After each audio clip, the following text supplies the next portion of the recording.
चलिए, तो आज हम लोग जो है एक्सरसाइज जो भी था 1.1, 1.2, 1.3 और 1.4 इन सभी को सॉल्व करने के बाद जो है अब मेरे पास कुछ अति लघुत्तरीय प्रश्न हैं जिसे हम लोग शॉर्ट टाइप क्वेश्चन बोलते हैं। आज हम लोग जो है उन सभी क्वेश्चनों को सॉल्व करेंगे। ऐसे हमने आपको चैप्टर का जितना भी क्वेश्चन था उन सभी को हमने क्या किया, सॉल्व कर दिया। तो आज अति लघुत्तरीय प्रश्न का जितना भी क्वेश्चन होगा हम लोग उसे सॉल्व करेंगे। जैसे अगर बात किया जाए तो देखिए, फर्स्ट क्वेश्चन बोल रहा है कि 287 को किस संख्या से भाग दिया जाए कि भागफल 12 और शेष शेष 2 प्राप्त हो जाए। शेष 2 प्राप्त हो जाए या शेष फल, बात एक ही होता है। देखो, इसे बनाने के लिए सबसे पहले आपको समझना पड़ेगा कि हमारे पास दिया क्या क्या है, ठीक है। और पिछला वाला आपको फार्मूला भी याद होना चाहिए। फार्मूला क्या था? ए बराबर बी क्यू प्लस आर, ठीक है। इसको हम शॉर्ट के लिए बताए थे याद करने के लिए, ए बच्चा क्यों रोए, ठीक है। तो यहाँ पे देखिए, यहाँ पे जो दिया गया है, यहाँ पे जो नहीं रहेगा मेरे पास, तो उसके लिए हम लोग यह मान लेंगे। अगर हम फार्मूला के हिसाब से चलें तो मेरा फार्मूला था ए बराबर बी क्यू प्लस आर। हमने आपको बताया था आर क्या होता है, रिमाइंडर यानी शेषफल। उसके बाद भागफल क्या होता है, तो भागफल यहाँ पे जो है ये क्यू का मान हो जाता है, तो भागफल भी मेरे पास मौजूद है। उसके बाद ए का भी मान मौजूद है, तो मेरे पास बी नहीं है। हम लोग सबसे पहले मान लेंगे कि माना कि बी, यानी इसको अगर बात किया जाए तो ये भाज्य कहलाएगा, ठीक है। माना कि b बराबर कितना, x, और मेरे पास ऑलरेडी दिया है कि a बराबर कितना 287, मेरे पास ऑलरेडी दिया है q बराबर कितना तो 12, मेरे पास ऑलरेडी दिया है r बराबर कितना तो 2। तो हम फार्मूला लगा देंगे, इसलिए a बराबर बी क्यू प्लस आर। ए के जगह पे a का मान रखिए कितना 287 बराबर b का मान माने हैं x गुने q का मान है 12 प्लस कितना 2 हो जाएगा। आगे हम बढ़ेंगे तो ये 287 और -2 हो जाएगा, बराबर ये हो जाएगा 12x, इधर आएगा 285 बराबर 12x। x बराबर अगर निकालिएगा तो ये हो जाएगा 285 या बटे कितना 12 हो जाएगा। 12 से भाग दीजिएगा तो सबसे पहले लगेगा 12 दूना 24, और उसके बाद यहाँ पे लग जाएगा कितना 12 दूना 24, 4 बच गया, तो 12 चौक 48, यानी 12 तिया 36 सुन लीजिएगा, 12 दूना 24, 285 घटाओ 2, 287, 12 तिया 36, 4, हाँ 12 तिया 36। यानी यहाँ पे अगर हम बात करें तो इसमें जो है ना ये 23 से जो है जब भाग देंगे ना तब जाके इस तरह से हमें कोई भी संख्या प्राप्त होगा, ठीक है। शेष बच जाएगा, तो शेष बचेगा कब, जब हम लोग इसमें 23 से भाग देंगे तब, ठीक है। तो इस प्रकार से हम लोग इसका फर्स्ट क्वेश्चन को सॉल्व कर सकते हैं। अब देखो बाबू, जिस तरह से हम बता रहे हैं ज़रूरी नहीं है कि हर टीचर ऐसे ही बताए। हर एक टीचर का अपना अपना सॉल्व करने का तरीका होता है और हर एक टीचर अपना अपना हिसाब से सॉल्व करता है, लेकिन फार्मूला यही का प्रयोग करेगा क्योंकि इसी फार्मूला पे इसको हम बना सकते हैं, ठीक है। तो बढ़ते हैं हम नेक्स्ट क्वेश्चन की और क्वेश्चन नंबर 2। चलिए, तो अब हम लोग जो है इसका क्वेश्चन नंबर 2 देखते हैं। क्वेश्चन नंबर 2 बोल रहा है कि जब 43 से 1365 में भाग देने पर शेष 32 हो तो भागफल क्या होगा। यानी यहाँ पे सीधे हमें लिख कर दे दिया है कि मेरे पास भागफल नहीं है, भागफल को क्या करिए, निकालिए। तो हम इसके लिए हम लोग क्या करेंगे, तो यहाँ पे देखिए इसके लिए हमें करना है कि दिया क्या क्या चीज़ है, तो भाग बोल रहा है 43 से, तो यानी आप समझ सकते हो कि यहाँ पे क्या दे दिया है, मेरे पास दे दिया है किसका मान, तो b का मान दे दिया है कितना 43, क्यू यानी यहाँ पे ये ए का मान दे दिया है 1365, शेष फल यानी आर का मान दे दिया है मेरे पास कितना 32। तो मेरे पास मान किसका नहीं है, तो मेरे पास क्यू का मान नहीं है। तो हम लोग यहाँ पे क्यू बराबर लिख सकते हैं वाट, और हम जानते हैं क्या चीज़, तो यूक्लिड विभाजन एल्गोरिथम से क्या होता है, तो ए बराबर बी क्यू प्लस आर। ए का जगह पे ए का मान रखिए, ए का मान कितना है 1365, तो 1365 बराबर बी के जगह पे बी का मान रखेंगे तो यहाँ पे है 43 गुने, इसको कुछ नहीं है तो इसको मान लेते हैं x, तो यहाँ पे 43 गुने क्यू का मान क्या हो जाएगा x हो जाएगा, प्लस कितना हो जाएगा 32 हो जाएगा। तो यहाँ पे आ जाएगा 1365 घटाओ 32 बराबर कितना 43x। अब इसको घटा दीजिए तो यहाँ पे आ जाएगा आपके पास 5 में से 2 गया तो 3, 6 में से 3 गया तो 3, यहाँ पे बच जाएगा 3, यहाँ पे बच जाएगा 1 बराबर कितना 43x। x बराबर निकालिएगा तो 1 3 3 3 3 बटा कितना हो जाएगा 43 हो जाएगा। तो इस प्रकार से हम इसको काट सकते हैं। तो काटिएगा 43 का, पहले 43 का टेबल में जो है पहले ये 3 बार में लग जाएगा, 3 तिहाई 9 और 4 तिया 12, यानी यहाँ पे 129 लगेगा। तो यहाँ देखिए ये 3 आ जाएगा। अब 129 को 133 में से 129 को घटाइएगा तो कितना बचेगा 9 4 13, और ये बच जाएगा कितना 2, 2 में से 2 गया 0, ये 0। उसके बाद मेरे पास देखिए कितना है 3 3 है 43, मतलब 3 ही है एगो, तो 3 है तो यहाँ पे 43 से एक टेबल से एक बार में लग जाएगा, यानी x बराबर मेरे पास 31 प्राप्त हो जाएगा, ठीक है। तो इस प्रकार से हमने इसका क्वेश्चन नंबर 2 को भी सॉल्व किया। ठीक है, क्वेश्चन नंबर 3 अगर बात करिएगा तो बहुत ही छोटा सा क्वेश्चन है। देखिए बोल रहा है कि यूक्लिड विभाजन एल्गोरिथम के कथन को लिखें। तो आपको बताए थे कि यूक्लिड विभाजन एल्गोरिथम का कथन क्या होता है, यही चीज़ होता है a बराबर बी क्यू प्लस आर। आप चाहो तो इसमें ग्रेटर देन लेस देन लगा कर लिख सकते हो, उससे कोई दिक्कत नहीं होगा। ठीक है, अब पढ़ेंगे हम लोग क्वेश्चन नंबर 4 की ओर। क्वेश्चन नंबर 4 में है, लिख देते हैं। चलिए, तो हम लोग जो है इसका क्वेश्चन नंबर 4 देख लेते हैं। ये बोल रहा है कि वह कौन सी संख्या है जिसमें 87 से विभाजित करने पर भागफल 15 तथा शेषफल 5 बचता है। तो यहाँ पे अगर आप देखोगे तो यहाँ पे मेरे पास क्या नहीं दिया है, तो यहाँ पे मेरे पास जो है ना ए का मान नहीं दिया है। तो हम लोग लिख सकते हैं ए बराबर वाट, उसके बाद हम लोग बी बराबर लिख सकते हैं कितना 87, और उसके बाद क्यू बराबर हो जाएगा कितना 15, और उसके बाद आर बराबर कितना हो जाएगा 5 हो जाएगा। अगर हम बात करें फार्मूला की तो ये होता है ए बराबर बी क्यू प्लस आर। ए के जगह पे कुछ नहीं है तो क्या है एक्स है, बराबर बी के जगह पे देखिए कितना है 87 या गुने क्यू के जगह पे 15 प्लस आर के जगह पे कितना है 5 है। यहाँ पे अगर बात करिएगा तो ये हो जाएगा, इसको इधर लाइए एक्स माइनस 5 बराबर, इस दोनों को गुना कर लीजिए। 87 और 15 को गुना करेंगे, 7 पचे 35 का 5 बाकी 3, 8 पचे 40 3 43, उसके बाद क्या हो जाएगा 7 और उसके बाद 8, यहाँ पे हो जाएगा 5, 7 3 10 का 0 बाकी 1, 8 4 12 1 कितना 13, यानी कितना आ जाएगा 1305, यानी 1305 आ गया। इस प्रकार आप लिख सकते हो कि x बराबर कितना 1305 प्लस 5, यानी x बराबर 1300 कितना 10 हो जाएगा। तो इसका मतलब जो है हमें 1310 में 87 से भाग देंगे तो हम लोग भागफल 15 आएगा और शेष कितना बचेगा 5 बचेगा। ठीक है, तो इस प्रकार से इसका चौथा क्वेश्चन सॉल्व कर लिया हमने। पढ़ते हैं नेक्स्ट क्वेश्चन की ओर। क्वेश्चन नंबर 5, इसमें फार्मूला लगेगा। ऐसे आप सिंपल समझ लो, बोल रहा है कि दो धनात्मक पूर्णांक ए और बी के लिए HCF ए बी गुने LCM ए बी का महत्तम मान ए बी क्या होगा। तो आपको पता है कि जब दो धनात्मक संख्या रहेगी ना, जैसे मान लीजिए दो धनात्मक रहा 2 और 3, तो इसका HCF आप जब भी निकालोगे, क्या निकालोगे HCF निकालोगे, तो हमेशा आपको जो है ना 1 प्राप्त होगा। कितना होगा प्राप्त 1 प्राप्त होगा। तो इसलिए आपको हमेशा याद रखना है कि दो धनात्मक पूर्णांक ए और बी जब रहेगा तो उसका HCF निकालेंगे तो हमेशा 1 प्राप्त होगा। ठीक है, देखते हैं नेक्स्ट क्वेश्चन, क्वेश्चन नंबर 6।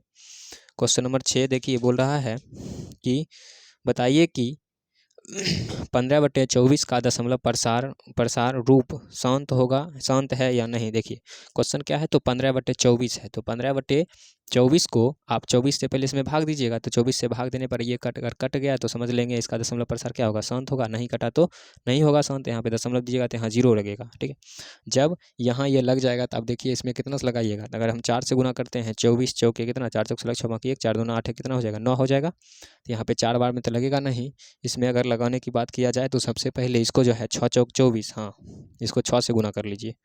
24 छके 24 के 4 बाकी 2 और 6 दूना 12 या 2 कितना हो जाएगा 14 हो जाएगा।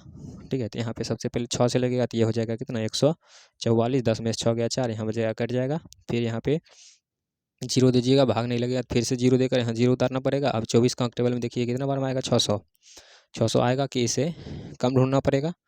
तो 144 9 बार में गुना करिए तो 24 9 9 चौक 36, 6 बाकी 3 और 9 दूना 18 3 21।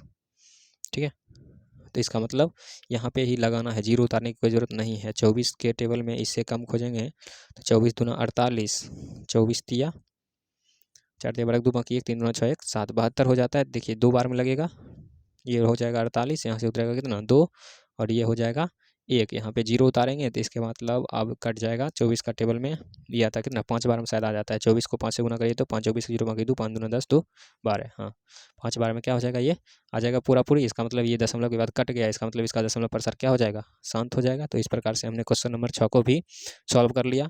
क्वेश्चन नंबर 7 में बोल रहा है कि बताइए कि 25/48, यहाँ भी देखिए वही बात है 25/48 है ना, हाँ 25/48 का दशमलव प्रसार शांत है या नहीं। तो आपको फिर भी यहाँ पे भाग देना है कितना से, तो 48 में भाग देना है कितना से 25 में। तो आपको पता है भाग नहीं लगा तो यहाँ 0 देंगे। तो सबसे पहले यहाँ पर देखिए कितना से लग जाएगा। सबसे पहले अगर हम बात करें तो यहाँ पे लगेगा आपको 5 से, कितना से लगेगा 5 से। तो 8 5 40 0 बाकी 4, आप 5 चौक 20 और 4 कितना हो जाएगा 24 हो जाएगा। ये 0 यहाँ 1 ये कट जाएगा, तो यहाँ पे दशमलव देने हैं तो यहाँ पे 0 उतार सकते हैं। अब 48 का टेबल में इसको ढूंढिए, 8 दूना 16 अतिरिक्त 24 का 4 बाकी 2, 4 दिया 12 2 14, ये तो बेसी हो जाएगा। तो 8 दूना 16 6 बाकी 1, 4 दूना 8 1 9, 2 12 में लग जाएगा।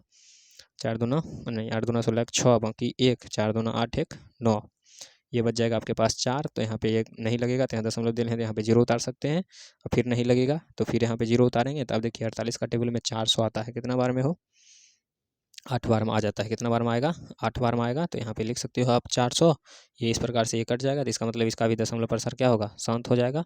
ठीक है, तो इस प्रकार से क्वेश्चन नंबर मेरा क्या था, ये 7 था। ठीक है, अगर क्वेश्चन नंबर 8 की बात करिएगा तो ये तो सिर्फ लिखा हुआ है और आंसर देना है। बोल रहा है कि बताइए कि परमेय संख्या और एक अपरमेय संख्याओं का योग एक परमेय संख्या होती है या अपरमेय संख्या, यानी एक परमेय संख्या जोड़ रहे हैं और एक अपरमेय संख्या जोड़ेंगे तो हमेशा याद रखिएगा, हमेशा वो प्राप्त होगा अपरमेय संख्या। क्या प्राप्त होगा, अपरमेय संख्या। अगला है कि बताइए कि निम्नलिखित कथन सत्य हैं या असत्य, दोनों परमेय संख्याओं का गुणनफल भी अपरमेय संख्या होती है। ऐसा कोई जरूरी नहीं है। ठीक है, परमेय संख्या और अपरमेय संख्या का गुणनफल कभी कभी परमेय संख्या भी आ जाता है, कभी कभी अपरमेय संख्या भी आ जाता है। तो इसका मतलब सीधे लिख देंगे असत्य।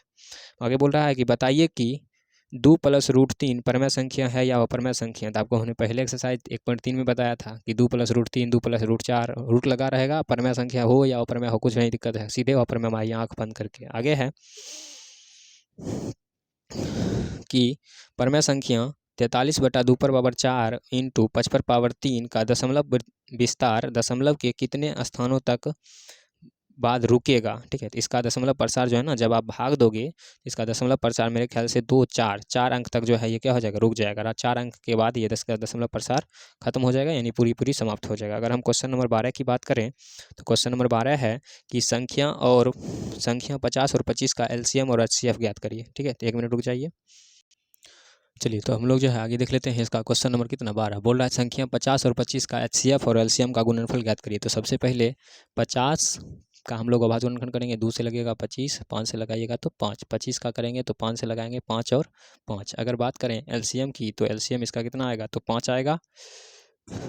सॉरी, एलसीएम नहीं बल्कि एचसीएफ, क्या चीज़ एचसीएफ की जगह कितना आएगा 5 आएगा। तो एलसीएम की अगर हम बात करें तो पहला देखिए ये तो 5 तय करेगा, इसमें छूट रहा था 1 2 और 1 5, उसके बाद इसमें छूट रहा था 1 5। यहाँ देखिए 5 दूना 10, 10 पचे 50, 50 पचे कितना 250। अगर हम इसका और इसका गुणनफल करें तो यहाँ पे लिख सकते हैं कि एलसीएम गुने एचसीएफ, एलसीएम गुने एचसीएफ करिएगा तो यहाँ पे 250 गुने क्या करना पड़ेगा 5 करना पड़ेगा। 0 पचे 25 का 5 बाकी 2, 5 दूना 10 2 12, यानी कितना आएगा एलसीएम 12 50 आएगा। ठीक है, इस प्रकार से इसका हमने चौथा क्वेश्चन सॉल्व किया।